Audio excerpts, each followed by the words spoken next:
Allora, siamo pronti per collegarci con Roma, dove vedo già Roberto Fico, Presidente Commissione Vigilanza Rai. Buonasera Roberto e benvenuto sulla cosa, bentornato sulla cosa. Buonasera, ciao a tutti. Roberto, ci avrai ancora il fiatone, ti ringraziamo molto perché vi abbiamo visto in diretta pochi istanti fa e l'ufficio dove stai facendo adesso questa chiacchierata con noi non è proprio vicino vicino. Si fa una alla- piccola corsa.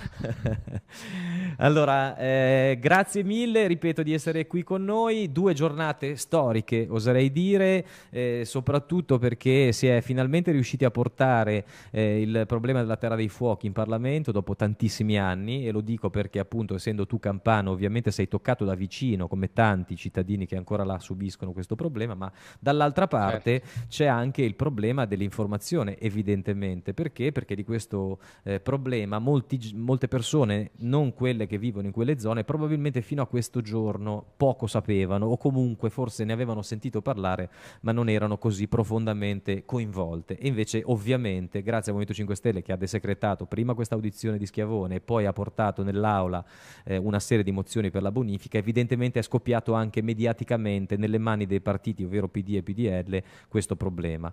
Quindi ti chiederei Infatti, comunque un tuo proprio commento, ecco. oggi nel mio discorso, la dichiarazione di voto alla Camera dei Deputati, ho affrontato anche il problema dell'informazione, che in tutti questi anni, veramente, tranne pochissimi casi, in 20 anni ha taciuto questa problematica incredibile. E questo in un paese che vuole essere democratico, civile e libero, avere un'informazione di questo tipo non va bene, ce lo dicono tutte le classifiche, le statistiche internazionali sulla nostra libertà di informazione.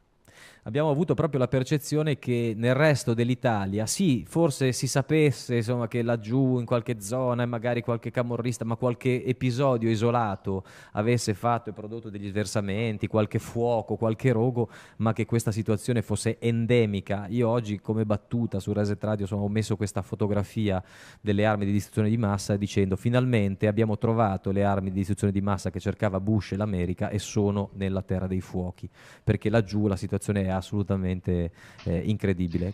Sì, è drammatica perché negli ultimi 30 anni queste persone hanno sversato più di 30 milioni di tonnellate di rifiuti tossici e non è assolutamente normale in un paese che si vuole chiamare democratico, civile, qualcosa del genere. Ma il punto fondamentale è che tutti vedevano quello che in Campania stava accadendo e tutti i poteri sapevano, non hanno voluto fare niente. Per 20 anni hanno taciuto in tutti i modi per far continuare il business, perché è un business nazionale e internazionale. Perché tu, azienda che produci dei rifiuti tossici come scarti, invece di smaltirli in modo legale, quindi con un li metti a bilancio in un modo molto più costoso, che cosa fai? Li dai a terzi che li smaltiscono in modo illegale, buttandoli magari nelle campagne della Campania. Questo è successo, quindi sapevano gli imprenditori perché lo facevano, sapevano i trasportatori che trasportavano i rifiuti, sapeva la criminalità organizzata, sapeva la politica, sapevano tutti e alla fine, come sempre, chi ci rimette sono i cittadini. Quindi una parte del profitto delle aziende del nord che producevano questo tipo di rifiuti è la parte è uguale, anzi anche di più, della disperazione dei territori della. Quindi questo va totalmente riequilibrato, è una situazione che va risolta e abbiamo dei punti fondamentali anche descritti nella mozione che vogliamo che vengano fatti e eseguiti immediatamente. Se vuoi te li posso Sì, sintetizzare. assolutamente sì, e anche perché hai fatto molto bene a dirlo, perché mi riferisco anche a quelli che storcono il naso, un po' più con la puzza sotto il naso, che vivono nella zona in cui mi trovo io pro tempore qui a Milano, che pensano sempre alla Campania come un luogo di persone poco civili. Ecco, il 95% degli sversamenti provenivano dal nord, quindi sono imprenditori per buona parte collusi o comunque corresponsabili in un sistema che gli consentiva di scaricarsi del problema dei rifiuti in maniera molto economica, senza preoccuparsi di dove sarebbero andate a finire le loro scorie, e quindi sono assolutamente come clienti corresponsabili, se non colpevoli di alcuni di quei delinquenti. Certo, è chiaro che è molto più semplice fare l'imprenditore nel momento in cui tutto il costo sociale della tua produzione lo scarichi in modo illegale su territori invece di smaltirlo in modo legale e quindi con un costo molto più alto. Così in questo modo sono tutti bravi a fare gli imprenditori. Però sappiamo che in questo paese, secondo me, i grandi imprenditori, la classe imprenditoriale, così come la pensiamo noi, non esiste. Sono persone che hanno sempre approfittato della situazione nazionale, hanno fatto accordi con la politica, hanno avuto fondi pubblici e hanno privatizzato i loro interessi e invece hanno socializzato il debito con tutti i cittadini. Sono i famosi capitalisti, chiamiamoli così, con le pezze al culo. Esatto, privatizzare gli utili e Eh. socializzare le perdite è un'ottima idea, soprattutto anche di tutte quelle società partecipate, miste, comune e privati che per esempio nella mia Liguria hanno disintegrato la Sì, costa. Cioè... poi in quel caso là delle società partecipate apriamo un altro filone infinito.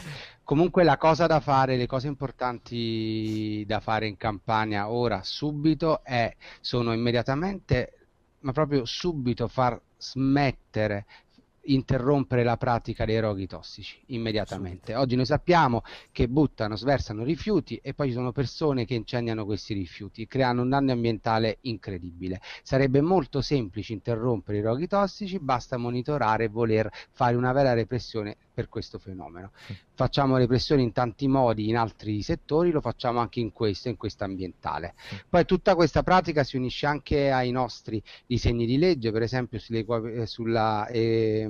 sull'uguaglianza tra il reato, l'equiparazione del reato mafioso col reato ambientale e l'abolizione poi della prescrizione, perché se Assolutamente. questi reati sono gravissimi e quindi vanno equiparati ai reati di mafia, ma oltretutto sono reati che persistono Nel nel tempo, tempo certo. e quindi un reato che persiste nel tempo non può essere prescritto magari dopo 5 anni. Quindi si unisce tutto in una struttura che noi stiamo creando giorno per giorno da fare approvare al Parlamento per far risolvere questa situazione. Poi dobbiamo monitorare veramente i territori e quindi bloccare lo sversamento di rifiuti illeciti. Ci sono poche asse viarie che arrivano e escono dalla Campania e quindi dobbiamo bloccare i camion in entrata che magari portano rifiuti tossici. Io ti dico una cosa, che le famose ecoballe che venivano portate nei siti, per dire, di Giuliano Taverna del Re, Marigliano, erano dei camion travestiti da pubblicità della birra e c'era Fisichella che Pazzesco. all'epoca e Pazzesco. noi cercavamo con i pennarelli di disegnare i camion in modo che noi sapevamo poi quali erano i camion che sversavano rifiuti, quindi i camion che portavano le famose ecoballe erano travestiti da camion che portavano birra Tutto per e dissimulare la realtà, perché poi anche per nel nome dissimulare la stesso realtà. dire ecoballe è come dire termovalorizzatore, qualcosa di positivo, cioè... Esatto, io proprio da 2 giorni, se non sbaglio, 3 giorni fa ho fatto un post sui miei profili proprio rispetto all'uso del linguaggio, perché io li chiamo ladri di parole e ladri di Di verità, significato. certo. Perché chiamano ecoballe ciò che eco non sono per richiamare a qualcosa di ecologico, invece sono semplicemente dei rifiuti indifferenziati, non trattati, avvolti a forma di balla da teloni di plastica e lasciati marcire nelle campagne. Questa è un'ecoballa. Chiamano rimborsi elettorali ciò che non è un rimborso, ma invece un finanziamento pubblico ai partiti. Chiamano missioni di pace ciò che è una missione di guerra e che ci chiamano e si fanno chiamare onorevoli e sappiamo quanto sia più falso. Quindi loro ci truffano anche con il linguaggio, dobbiamo riportare il linguaggio alla realtà e alla verità della descrizione delle parole, molto importante. Altra cosa importante che dobbiamo fare in Campania è la mappatura dei siti inquinati. Dobbiamo sapere cosa c'è dove, perché se sappiamo cosa c'è, sappiamo che tipo di bonifica poter fare. E nel caso al più presto ora iniziamo le bonifiche non possono mai pensare questi grandi signori che i soldi che arriveranno possono essere usati dalle stesse persone che hanno creato il dramma e che hanno mangiato in tutti questi anni. Quindi deve essere tutto tracciato, le aziende non devono avere nessuna corrispondenza con le ultime aziende che hanno Ecco Roberto, lavorato posso magari. fermarti un secondo? Perché Sì, questo è sì. veramente un paradosso. Ne parlavamo ieri con Luigi Di Maio. Cioè, pensate, io lo dico per caso non avessero seguito ieri, molte delle aziende che in questi 10-15 anni, forse anche più, hanno guadagnato grazie a questo sversamento, oggi si sono trasformate in società, per esempio, basate sulle energie ecosostenibili, sui cicli di rifiuto, sono diventate aziende dalla faccia buona, sono SPA, alcuni figli dei camorristi appunto davvero sono laureati a Harvard, Oxford, hanno un nuovo volto e grazie a questa assurda pratica italiana di non controllare o comunque di collusione, insomma chiamiamola con responsabilità di alcuni amministratori locali della politica, potrebbero paradossalmente rientrare, usciti una volta dalla porta, rientrare dalla finestra e approfittare e guadagnare l'appalto per una Sì, bonifica. Pazzesco. infatti il controllo deve essere davvero serrato e non deve essere lasciato niente al caso, tutto deve essere scritto, controllato e trasparente, assolutamente. Se no, non partono le bonifiche. Devono partire se le bonifiche sono davvero delle messe in sicurezza e fatte in modo trasparente per il territorio della Campania. Altrimenti, il primo passaggio che facciamo è bloccare i roghi tossici, bloccare i camion in entrata che sversano rifiuti e monitorare davvero il territorio. Poi fare una mappatura dei siti e comprendere cosa c'è in un luogo e cosa c'è in un altro luogo e poi decidere la qualità dell'intervento e della bonifica. E da là iniziamo una procedura trasparente per appaltare alle varie società le zone da bonificare. Questo è tutto si può fare immediatamente. Noi abbiamo anche un esercito che si trova in parte fuori dall'Italia, in Afghanistan, e spende miliardi di euro, quando invece con un esercizio normale delle proprie funzioni potrebbe difendere il nostro territorio. E che la verità, il nostro territorio non è attaccato da una forza in questo momento straniera, ma è attaccato da una forza interna che si chiama la partitocrazia italiana, e quindi l'esercito dovrebbe essere messo a controllo del territorio contro i partiti, contro l'industria che insieme hanno lavorato in questi 20 anni in modo colluso e hanno lasciato sì che la nostra regione diventasse tale in questo modo. L'ultima cosa che voglio dire è molto importante, che tutti i territori sono in pericolo. Molti territori hanno già subito degli sversamenti di rifiuti tossici e non è solo la Campania, quindi la mappatura deve essere fatta e devono avere pari dignità tutti quanti i siti inquinati nazionali, e dobbiamo salvaguardare tutte le persone di qualsiasi regione si trova in parte nella situazione della Campania. Questo è molto importante, e iniziare proprio una bonifica territoriale e una bonifica poi culturale. Roberto, ti faccio due domande e poi direi di insomma, passare per una piccola porzione insomma, del tempo che ci dedicherai alla questione ovviamente RAI, che è strettamente collegata a quello che abbiamo appena detto. Beh, una, innanzitutto mi hai aperto tu una finestra nel cervello sul fatto che la partitocrazia, appunto dicevi, non sono stranieri. Forse se cominciassimo a chiamarli invasori stranieri come italiani potremmo essere più in grado di cacciarli via, un po' come durante la Resistenza. Potrebbe essere un'idea. Sì. E invece no, la domanda spontanea che mi sorge come cittadino campano, anche perché oggi poi abbiamo pubblicato, abbiamo fatto vedere il video che io non conoscevo, devo dire la verità, dell'aggressione a Luigi Di Maio durante un convegno con Cozzolino, insomma con altri amministratori locali in un convegno del PD proprio a Luigi che cercava di fare una domanda sulla moralità. Quindi insomma da cittadino campano, come hai visto in queste ultime ore questa serie di interventi, io direi con ipocriti, ecco, cerchiamo di usare un aggettivo molto così forbito, di tanti esponenti del Partito Democratico, del PDL, magari anche di ragazzi giovani, che casualmente di colpo sembrano caduti dal pero, si sono dimostrati così vicini a quelle persone che vivono in quei luoghi, Acerra, Pomigliano, insomma, tutte queste zone, Giuliano, eccetera. Che senso ha? Ti ha dato fastidio? Come l'hai vista?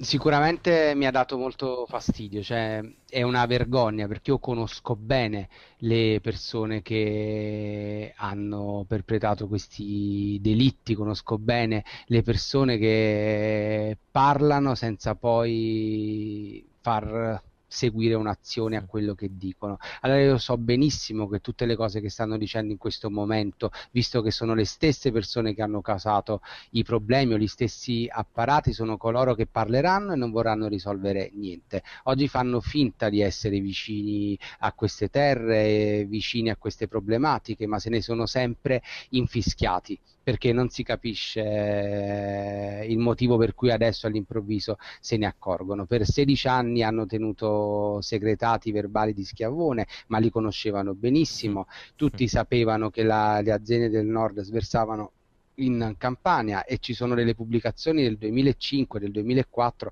su riviste internazionali rispetto a questa problematica. Sapevano tutti, questi partiti sapevano tutto, e non solo i partiti, non hanno fatto niente, e quindi adesso è il momento per loro della vergogna. Dovrebbero tacere e far fare ai cittadini quello che volevano fare da anni, ovvero salvaguardare la loro terra e costruire con una capacità di futuro che loro non hanno, perché noi siamo liberi, noi come movimento e noi come cittadini liberi in rete che condividono un sapere.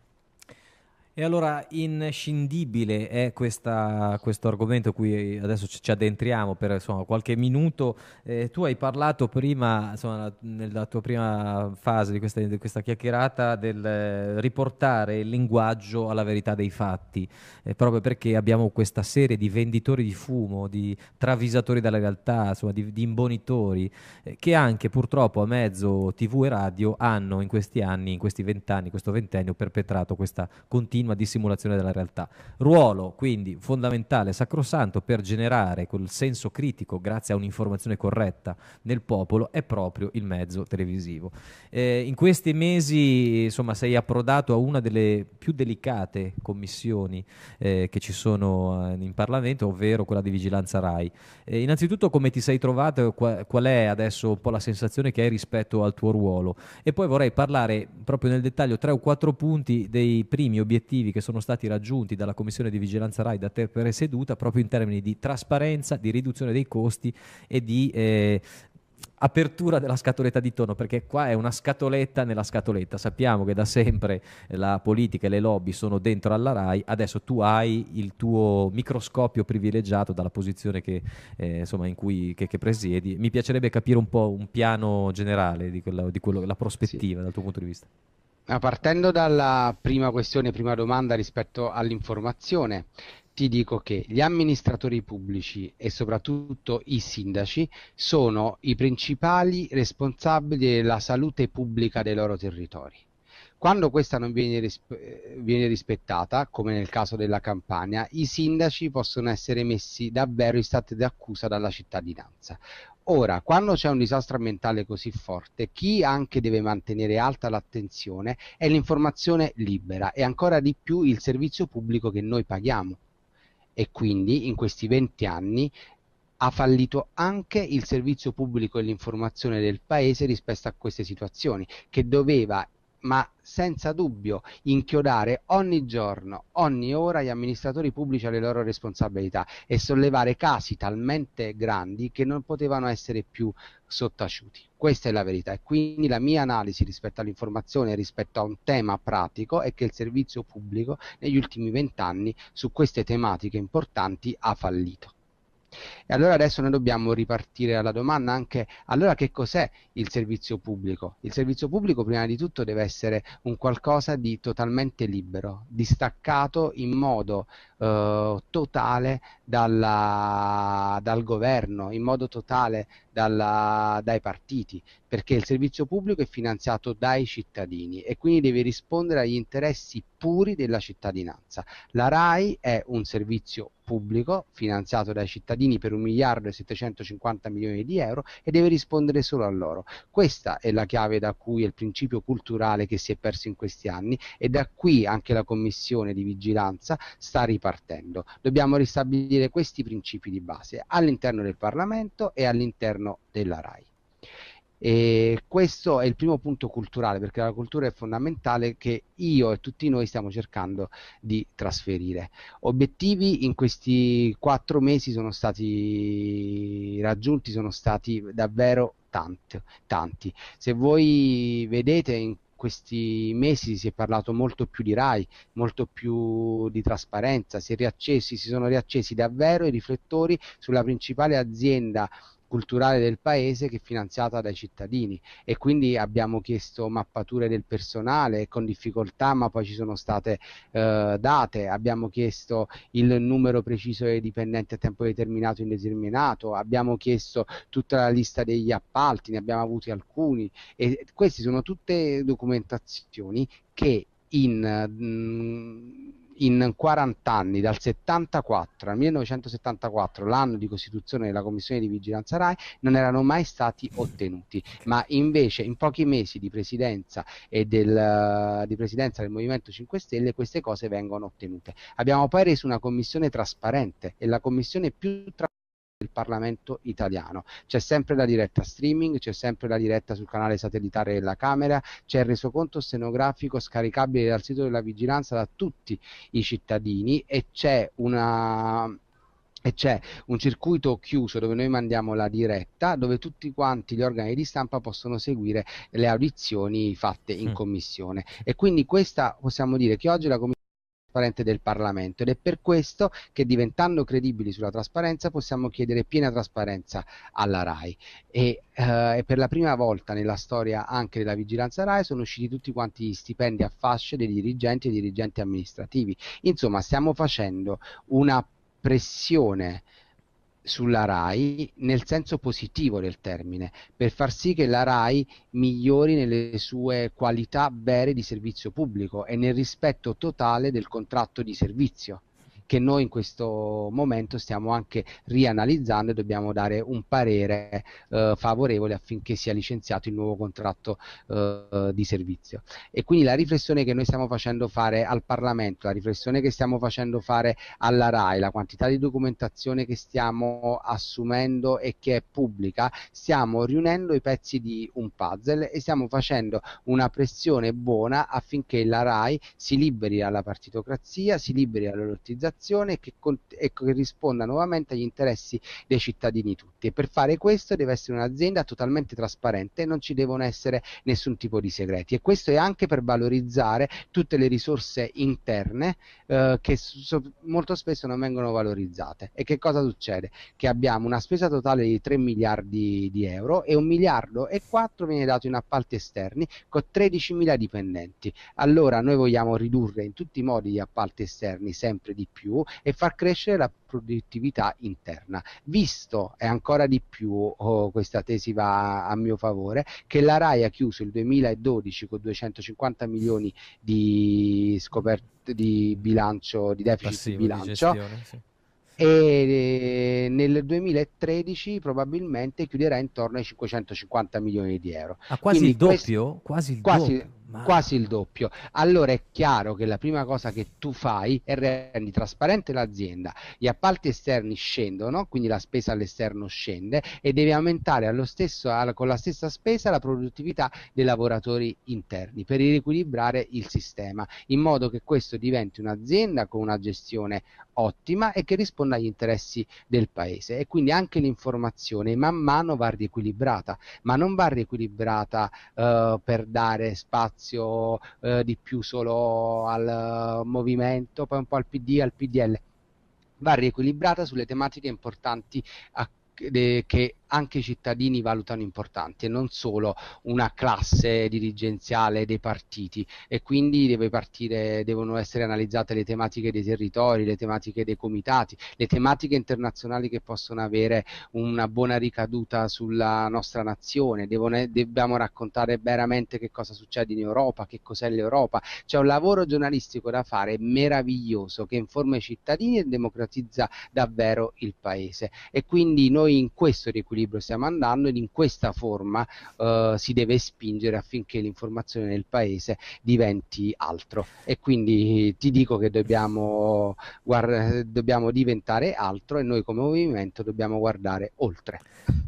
Roberto, anzi Presidente, posso ribadire, mi consente di ribadire la qualità di quello che ha appena detto, perché forse, abituati anche a questi fiumi di parole, noi stessi che ci occupiamo tutto il giorno di dirette, di interviste, esiste. Non ci siamo resi conto di quello che ha detto il presidente della commissione di vigilanza RAI, ovvero noi non stiamo qui per riequilibrare, paradossalmente qualcuno magari si arrabbierà perché dice c'è un deficit di informazione sul movimento, ma per dare più spazio al Movimento 5 Stelle. Noi siamo qui per tirare fuori qualsiasi partito che cerchi di rivendicare una posizione e uno spazio maggiore di un altro, ma ridare libertà e respiro all'informazione perché vada a toccare tutte quelle realtà anche locali, di comitati di cittadini, per informare in maniera equilibrata ma a 360 gradi. Quindi non siamo qui come Movimento 5 Stelle a rivendicare più spazio per il Movimento 5 Stelle, che fa esattamente, scopa il paio, come si direbbe qui al nord, con la prima frase che tu dicesti al lato dell'insediamento, che a me rimase nel cuore, ovvero io spero di essere l'ultimo presidente di commissione di vigilanza RAI. È chiaro che in quest'ottica, purtroppo, di fronte a questo panorama potrebbero sembrare parole gettate al vento, ma un movimento che si prefigge di guardare oltre, di impostare una visione a 10, 15, 20 anni, di cambiare la cultura profondamente del paese, queste sono le parole secondo me giuste, è la cifra proprio esatta. Quindi insomma ti ringrazio perché mi faceva piacere sottolinearlo, perché magari passa in secondo piano e sembra cosa da poco, ma invece secondo me è assolutamente importante. Grazie a te, veramente. Roberto, niente, io sono qui per ringraziarti, per insomma, farti allora, i nostri complimenti. Vediamo se c'è qualche domanda specifica. Prima ce n'erano un paio, poi obiettivamente si riferivano appunto ad alcuni, mi chiedevano gli autori, i contratti, avete visto i contratti sempre dei dirigenti, in realtà andate a cercare i contratti degli autori dei programmi, che anche lì si parla di svariate centinaia di migliaia di euro. Qualcuno insomma ti fa Sì, noi stiamo agendo su tutti i settori. È chiaro che questa documentazione la deve fornire la RAI e io non ho qualcosa che la fornisce che non rendo pubblica. Quindi nel momento in cui la RAI fornisce documentazione su richiesta della Commissione di Vigilanza RAI, questi documenti poi saranno a disposizione di tutti. Applausi, applausi, applausi, abbracci. La domanda quella lì te l'avevo fatta. Grande l'intervento di oggi insieme a quello di Luigi Di Maio, ti dicono Roberto, insomma, e poi insomma ci sono alcune domande sempre, ecco, molto importante, ritorna, hai fatto bene a dirlo, questo tema dell'informazione di territorio, quindi delle comunità e delle associazioni di cittadini che devono avere spazio, quindi non solo temi nazionali ma anche temi locali che poi diventano di dominio nazionale. Roberto, grazie mille del lavoro che stai facendo alla Commissione di Vigilanza RAI, grazie di essere stato velocissimo, celere a venire a trovarci nonostante l'intervento della Cancellieri. Qualcuno ci chiedeva semplicemente adesso sulla Cancellieri quando si voterà, perché io non sono riuscito a dirlo perché sono arrivato proprio al pelo per iniziare la diretta. Allora, non so se in questo momento è stata calendarizzata la votazione, ma penso settimana prossima. Bene, avremo modo di guardare, di ascoltare. Grazie Roberto, un abbraccio Grazie da a tutta voi la nostra tutti comunità. e ci vediamo a Genova, 1° dicembre. Ci vediamo il 1° dicembre Ciao, perché ciao. andremo oltre, come ha detto Roberto Fico. Assolutamente sì. Grazie Roberto Ciao a Fico, tutti, Presidente della grazie. Commissione di Vigilanza RAI. Grazie.